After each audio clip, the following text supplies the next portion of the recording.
On your Tuesday edition of Locked On Raptors,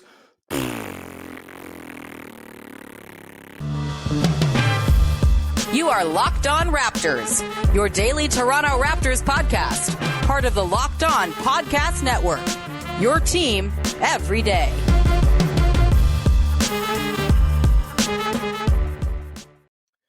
Hey, what's going on? Welcome to episode number 1119 of Locked On Raptors for Tuesday, February the 15th. I'm your host, Sean Woodley of RaptorsHQ.com. You can find me on Twitter as always at WoodleySean. You can find the show at Locked On Raptors. And of course, you can subscribe to, follow, rate, review the show wherever you get your podcasts on all your favorite podcast platforms in audio form. And you can also go to YouTube and find the show on video as well. Please hit that big red subscribe button. Over 1,600 satisfied customers so far. Join the ranks and let's push that towards 2K. Shall we? Maybe we make that a goal by the end of the month or something like that. I have no way to enforce this or incentivize it, but please just help. Either way, thanks for being here and thanks for making us your first listen of the day. All right, on today's show, we have a stinker to talk about. Probably, in my estimation, the worst game the Raptors have played all season long when you factor in both ends of the floor. You know, they've had some other bad ones. That Pistons game a while back, not awesome. The Blazers game was certainly not great. Any great shakes a couple weeks back as well. The opening night game against the Wizards come to mind, but that at least had like some defensive upside and flashes and some moments. This game had none of it, and it was a complete abandonment of the process by which the Raptors have put together this really, really excellent run of play. And I'll dig into why as we sort through the mess and pick up the pieces. I'm also going to talk about the center question and the situation there. That was a topic that came up on Raptors internet during this game. And look, I think it's boring, and I don't think that's the reason they lost this game. And I'll get to that in this show as well. Also run through some box score notes, and we will hand out the due to the game. It's going to be tricky to find one, but I did think of one, and I'm pretty excited about this one, actually. So we'll get to that in the back part of the show. All right, let's dive in, shall we, to the big takeaway from this game. And again, it is that the Raptors completely lost the plot that has gotten them to the point where they're 31-25 now. We're 31-23 and won 8 in a row. We're in the 6th seed. That's not all gone by any means, but they're going to have to rediscover that formula because they completely lost it in this game. And there were so many different facets of it that fell apart. They didn't run at all. They got 4 points. They got 4 fast break points in this game in total. That is not Raptors-like at all. And we've been sort of trying to figure out this bizarro math problem the Raptors have been presenting us all season long, where they're this borderline top 10 offense. Right now, I think came into this game 8th in offense, despite not being the greatest half-court team, but despite not having a ton of guys who can create something out of nothing and really make the half-court sing.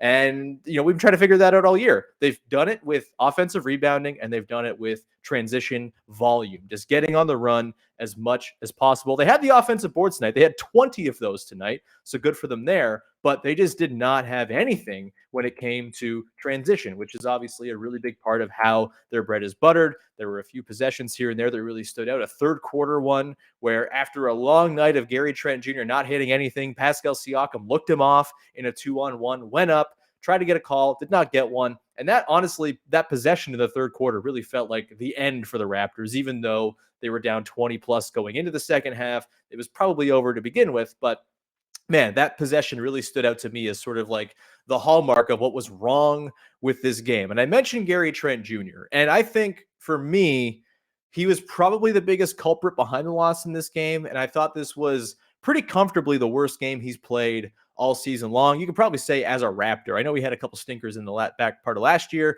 but everyone had stinkers. It was garbage time. So in terms of games that actually matter, I think this was the worst we've seen Gary Trent Jr. play. And again, this doesn't mean Gary Trent Jr. is bad, that his recent run of play is gone, gone forever. You know, this is totally possible. This is a one-off, and I would imagine that it will be. But you got to point out that this was a really, really rough Gary Trent Jr. game, and it did not follow the process by which Gary Trent Jr.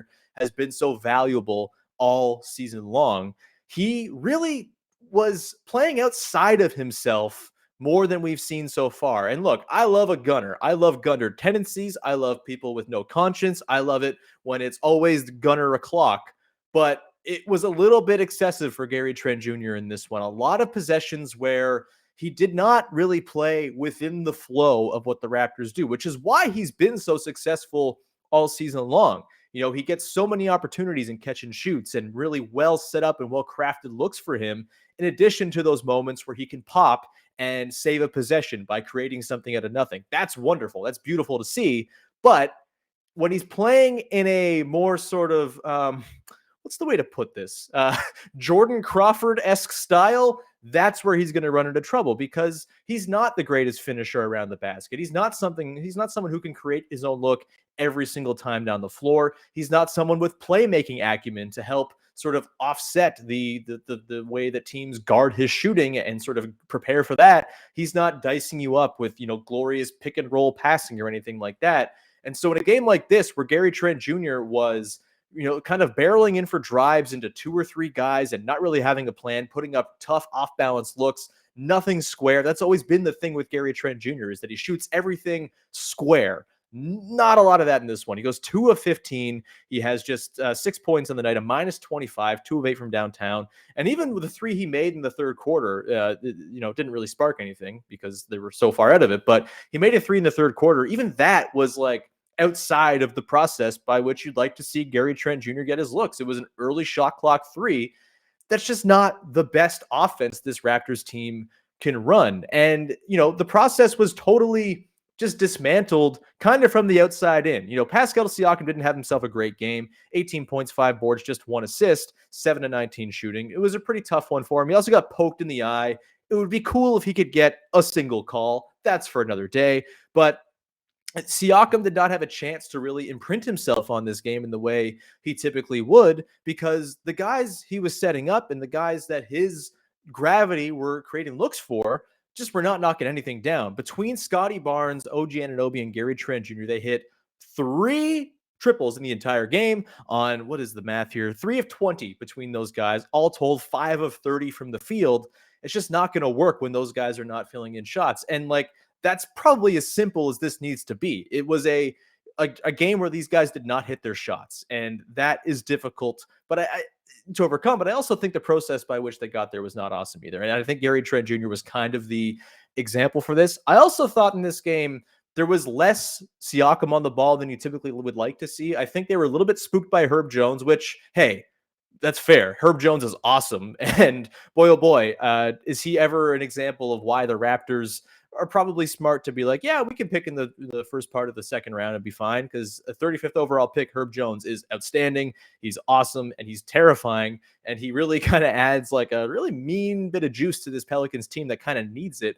And he was someone I think the Raptors were trying to veer away from. And so they were trying to go after the CJ McCollum matchup as much as they could. They were getting Jonas switched on to Fred a couple times, and it actually worked in that regard.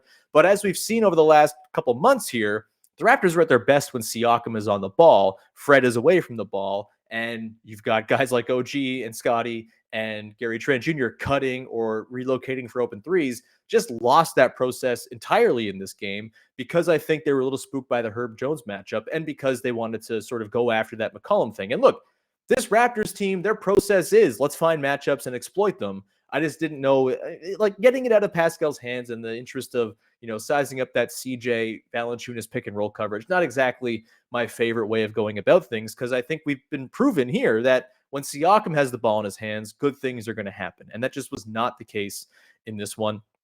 There were some decent bench performances, I suppose. Chris Boucher, I thought, had a lot of energy off the bench, 15.7 boards. He was really good, 9 of 12 from the line as well. He brought the energy. He brought the offensive board crashing with 4 of them to lead the team, or tied for the lead with Khem Birch. I thought Khem Birch was fine off the bench too. He did a pretty good job in the first half, actually. When Jonas Valanciunas was giving them some trouble, he subbed in, did a pretty admirable job kind of filling in there as the big man when Scotty Barnes was having some trouble. And then Thad Young, we'll get to him in the back part of the show. There's a teaser, but I thought he was pretty all right as well. But as we've seen, when the Raptors starters are not there, it's tricky to overcome. And, we've talked about how there is more of a margin for error for this team lately, but that is totally wiped away when you have a 5 of 30 night from your 3, 4, and 5 options in your starting 5. It's just, you can't get by with that. And then not to mention the defense in this game was also ass. Like, it just was a really, really rough, disjointed game on that end of the floor. They seemed really bothered by Valanciunas in a way that they just didn't seem as much bothered by Jokic on the weekend, which was a little bizarre. And they did a pretty good job against Jonas when they played the Pelicans and beat them just over a month ago as well. They sent doubles his way. I thought the Pelicans did a good job of kind of keeping Jonas away from spots where the Raptors could quickly double him. I thought they kind of had him in the middle of the floor. He was a bit of a dive man more often in this game, which you don't see a ton from him. They didn't really throw it to him in the post where that's just kind of being begged to get doubled. And, the couple times where he did post up, they didn't send a double. They were just like, all right, OG or Scotty, guard him in single coverage. Probably not the best idea, especially with Jonas. Even if he's an improved passer, you want to try to collapse down on him and force him to make those plays and have it whip around. It's dangerous because there's lots of good shooters on this Pelicans team, between Graham and McCollum and Brandon Ingram. It's terrifying stuff. And Herb Jones is pretty damn good too.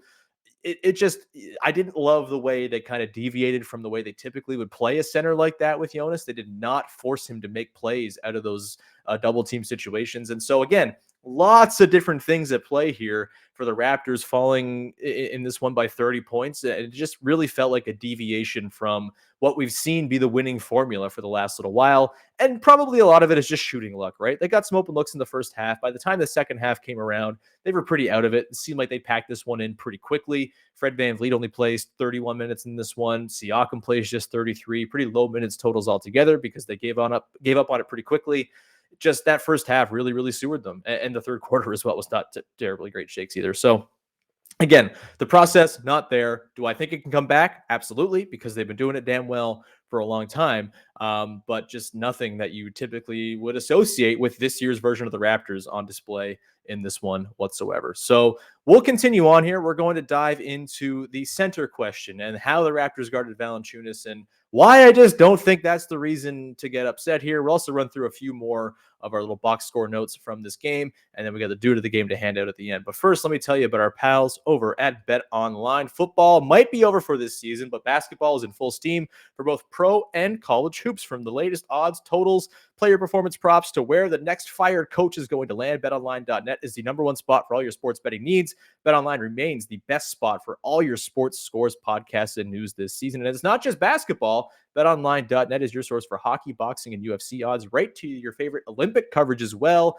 You get all the info you might need. I should say, I used BetOnline last week. When the news came down that Jamal Murray and Michael Porter Jr. might be coming back soon for the Nuggets, I put down some money on the Nuggets to win the championship at plus 4,000, a 40-1 payout, baby. It's going to be raining small, meager amounts of money here in the Locked On Raptors studios if the Denver Nuggets win the title. So go to BetOnline if you want to be like me and also have it rain meager amounts of money. Head to the website or use your mobile device to learn more about the trends in action at BetOnline. It is where the game starts. All right, continuing on here with your first listen of the day. Running through the box score notes in this one, lots of guys here not terribly effective. I do want to start with Scotty Barnes, though, because his performance in this one really did kind of see things fall apart and kind of give way to the very quick to react, oh God, they need a center sort of conversation. He was rough in this one. Scotty Barnes was 2 of 10 from the field, 0 of 2 from downtown, just 5 points. Missed those floaters we were talking about, those shots he was hitting beautifully in that game against the Nuggets, showing off that sort of center skill set, not on display in this one whatsoever. He really struggled with Valanciunas too. But I don't think their struggles against JV in this one and Scotty's struggles against JV suggests some sort of grand problem with the way the Raptors have gone about things. This is not news. And to me, it's kind of boring and low-hanging fruit to be like, well, they lost because they don't have a center. As I just ran through, there were so many more reasons why the Raptors lost this game than their lack of a center to throw out there. They just had the guy who's been playing center for them play miserably in this one. And that's not been the case a lot because Scotty Barnes is really good and has had a wonderful rookie season. He's going to have games like this. He's 20 years old and it happens. I just don't think, for me, the lack of, a body to throw at Valanciunas is the reason they lost this one. Again, they didn't even do their darndest to throw their full complement of defensive tactics at him, right? Like he just did not feel pressure at all in this one. And so to sum this up to, Jonas Valanciunas is tall, therefore the Raptors lost. It's just lazy to me. It doesn't really check out.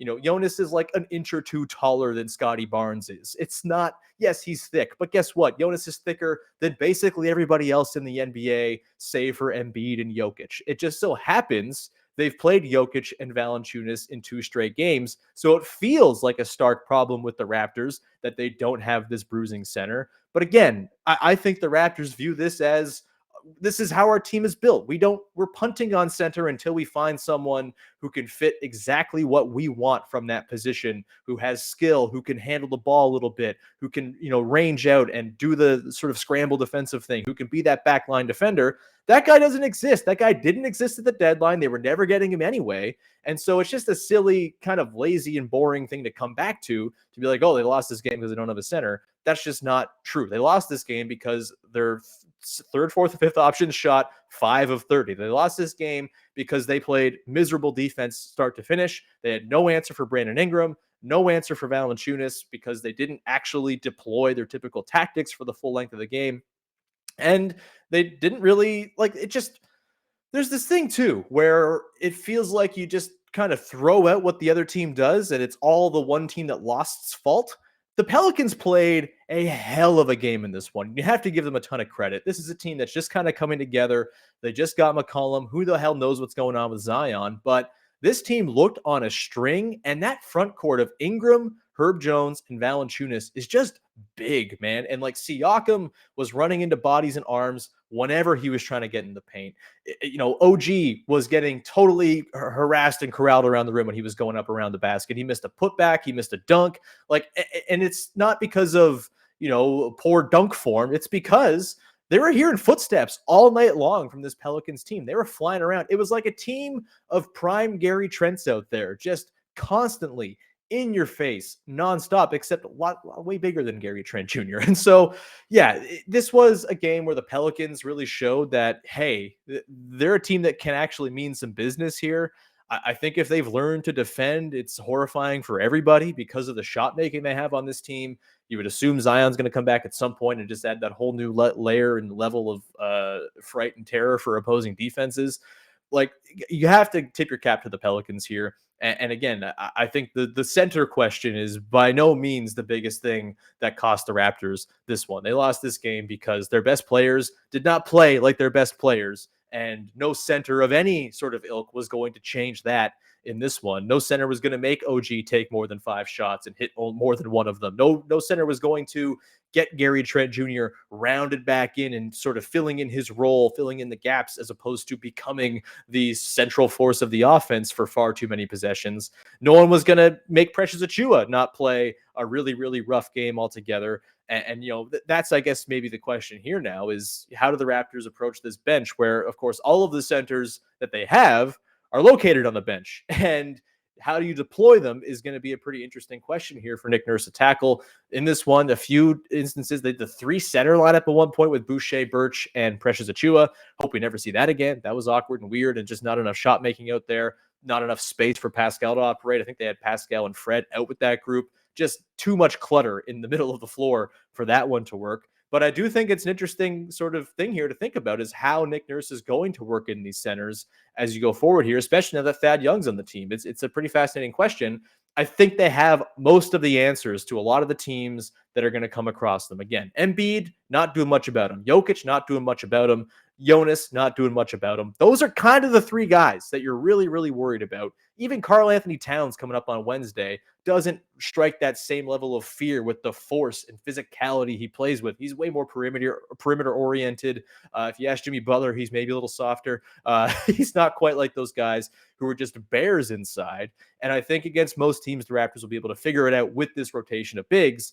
But how that rotation comes together is a little curious. And I do want to dive into that coming up in just a second as we dig into your dude of the game. Before we do that, however, I want to tell you about our friends over at Built Bar, who make the best tasting protein bars money can buy. This is the time of year where you're trying to maintain those New Year's resolutions that you've already surely given up on, but you can still eat right. It doesn't have to be that you throw yourself into fully black and white, I must do this resolution or else it's all hell. You can just make incremental progress. That's what I do. I still eat some garbage from time to time. I had Burger King twice this last week, but that's okay because Built Bars are there for those times where you want to feel indulgent, but you also don't want to misbehave too much. So I highly recommend you get some Built Bars. Have a little stash of them if you do get a little peckish at nighttime or whatever it might be. Highly recommend you check them out. Most Built Bars contain 130 calories, 4 grams of sugar, 4 grams of net carbs, and 17 grams of protein. Compare that to a candy bar, which usually has around 240 calories at minimum, plus 30 grams of sugar. That is a lot of sugar, and dozens of net carbs. You get so many flavors to choose from. They all taste great. There's a fruity flavor. There's fruity flavors. There's chocolatey flavors. There's flavors in between. They have marshmallow puffs. There's a million things for you to try out at built.com with limited time flavors popping up all the time, like white chocolate cookies and cream, which they have right now at Built. They are all about taste, and they are making it delicious first, then figure out how to make it healthy later. But boy, do they ever pull it off. Go to built.com, use the promo code LOCKED15, get 15% off your order. That's the promo code LOCKED15 for 15% off at built.com. And we round out your first listen of the day here with the dude of the game. And your dude of the game in this one is, of course, the newest member of the Toronto Raptors, Thaddeus Young, who, look, he wasn't like amazing in this game in his debut for the Raptors. He had a pretty meager showing altogether, just 12 minutes, 4 points, 4 boards, an assist to steal, 2 of 5 from the field and a -6. But I want to talk about Thad, because I thought he looked pretty decent out there and showed some promise, and I'm interested by how they're going to work him into certain lineups. And also because I think he really kind of juices up this question of how the bench rotation is going to work. Obviously, the Raptors have some sort of inkling as to how it's going to work. Otherwise, they wouldn't have brought in another 6'8" forward to throw into this mix. But it is going to be a pretty tricky puzzle here for Nick Nurse to figure out. That said, I liked what I saw from Thad Young in this one. I liked what I saw, particularly playing off of Pascal Siakam. He had his first bucket as a Raptor. He kind of leaked it into some space, got a nice little pass from Pascal when he saw a couple bodies driving, and he put up a little floater. He's got this like bizarre kind of like underhandy shot put floater, which you like. It's fun. It's goofy. It's lefty. I like it a lot. And I just think Thad, you see it, right? Chris Boucher comes in, chaos all the time, high energy, just bugging out. Precious Achiuwa, very much the same thing. Ken Birch, a little bit less than that, but with him crashing the offensive glass so aggressively, he has been a bit of an erratic player this season. I think a little less stable maybe than he was last year when he was more of like a dive man and stuff like that. And you have Thad Young, who I think is more of sort of like the refined, chill, come in, just kind of feel out the game a little bit. And I think he did a pretty good job with it in this one. He feels like a guy who, even as he's learning an offense that he doesn't yet know and a defense that he doesn't yet know, he still knows where to stand because he's just like, he's a 15-year NBA veteran. He just knows how it works and where his lot is going to be, how his bread is going to be buttered. And I think he did a really nice job of kind of being in the right spots to be that guy who fills in a space, gets a ball, continues the possession along with a nice pass or whatever it might be. You'd like to see him maybe pull the trigger a little bit more often. He had a couple, I thought, open 3 opportunities. That would be nice. He hasn't shot a ton of threes in the last little while, like none at all this year, and didn't really shoot many last year either, and not for a high percentage. But he has in the past on the sort of medium volume been a bit of a near average shooter. So I wouldn't mind seeing them kind of bust that out a little bit more from him and encourage him to take those shots more. But I do think just kind of as a guy who's floating around, filling in the gaps, getting those looks, collecting offensive boards as well, which is the thing that he really brings that was kind of his standout skill the last couple seasons in both Chicago and in San Antonio. Like, there's a spot for Thad on this team. And I really like the way, again, he plays off of Siakam. And I'm intrigued by the potential of him potentially good English, Sean, closing in place of Scotty Barnes in some lineups. I think more often than not, they're going to close with Barnes. Okay. Barnes is their guy. He's the future. They're giving him these heavy reps for a reason. They've talked about it. They've been deliberate with it. He's going to close most games, but I do think we've seen a couple games here where Barnes has struggled. I think they had Boucher close for him a couple weeks back in a certain game. I can't remember the exact one off the top of my head. It was probably one of the ones where they played the same teams twice over the course of a week and a half.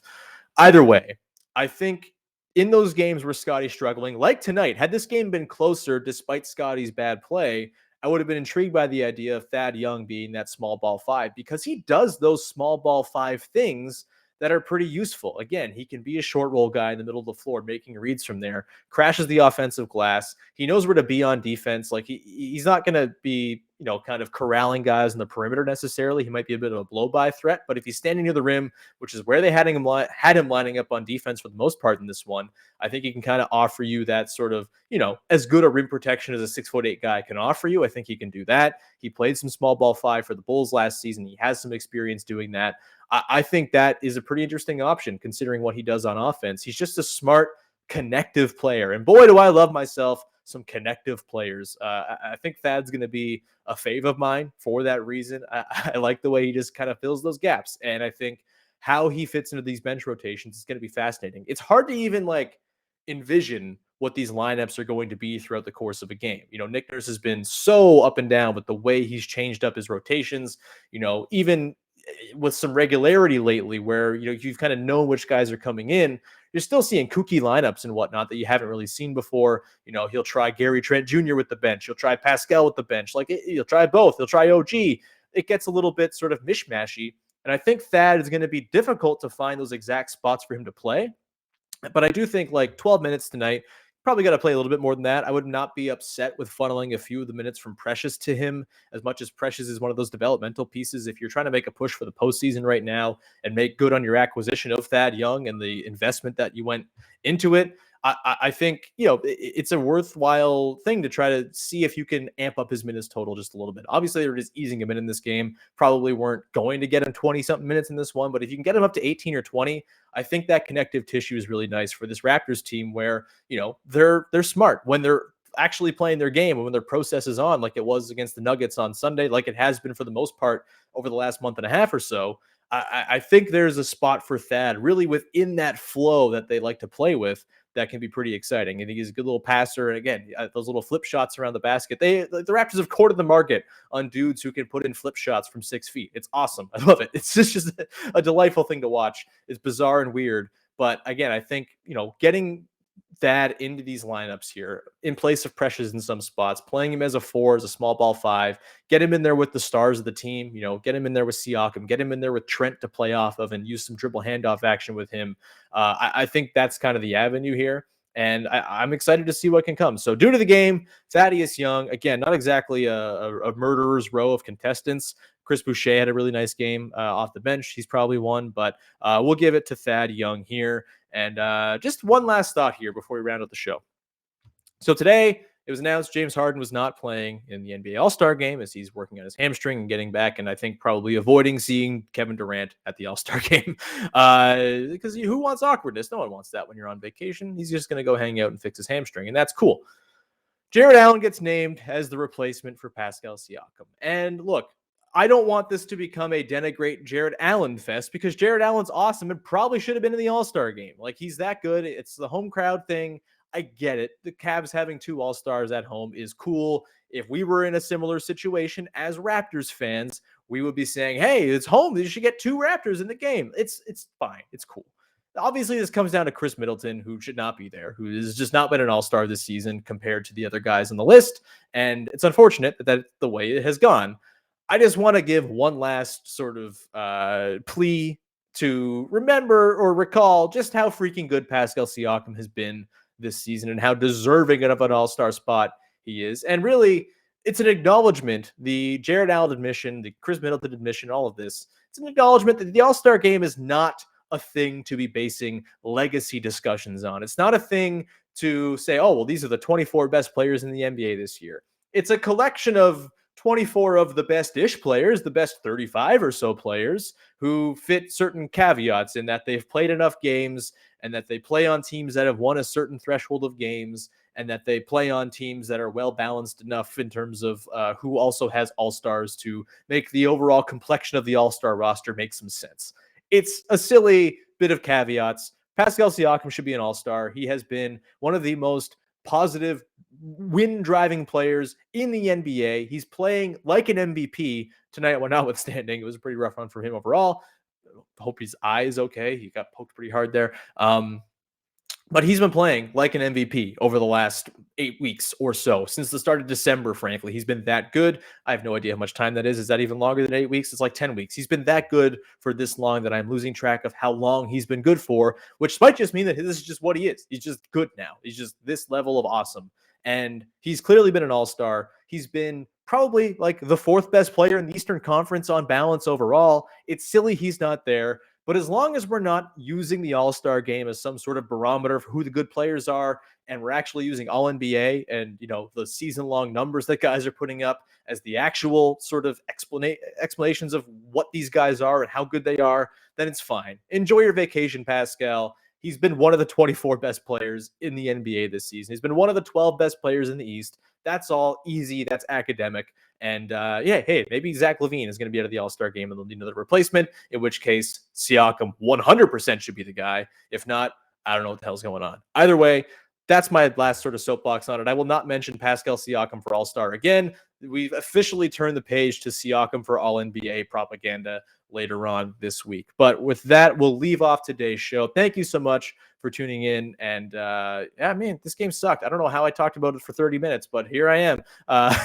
And hopefully never have to talk about this one literally ever again. I hope to forget it and maybe pull up the box score in 10 years' time and laugh at how funny it was that your eventual 3-time NBA champion Toronto Raptors had a game this bad against the Pelicans, because, oh boy, it was a stinker. With that, we'll wrap it there.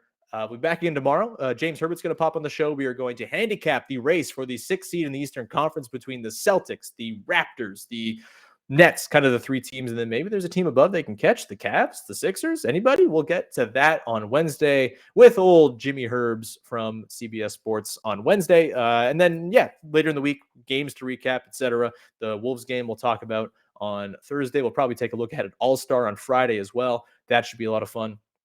But until then, thank you so much for making us your first listen of the day. Go make your second listen of the day. Locked On NHL, and in particular, Olympic Hockey Daily with Rachel Donner and Ann Kimball has been a wonderful, wonderful way to keep up with the Olympic hockey tournaments. They're staying up to watch these games, so you don't have to. Highly recommend you support what they're doing over there on the Locked On NHL YouTube page and on all your favorite podcast platforms. As always, free and available wherever you get your shows. All right, with that, we'll wrap it there. We'll talk to you again Wednesday with another episode of Locked On Raptors. Bye-bye.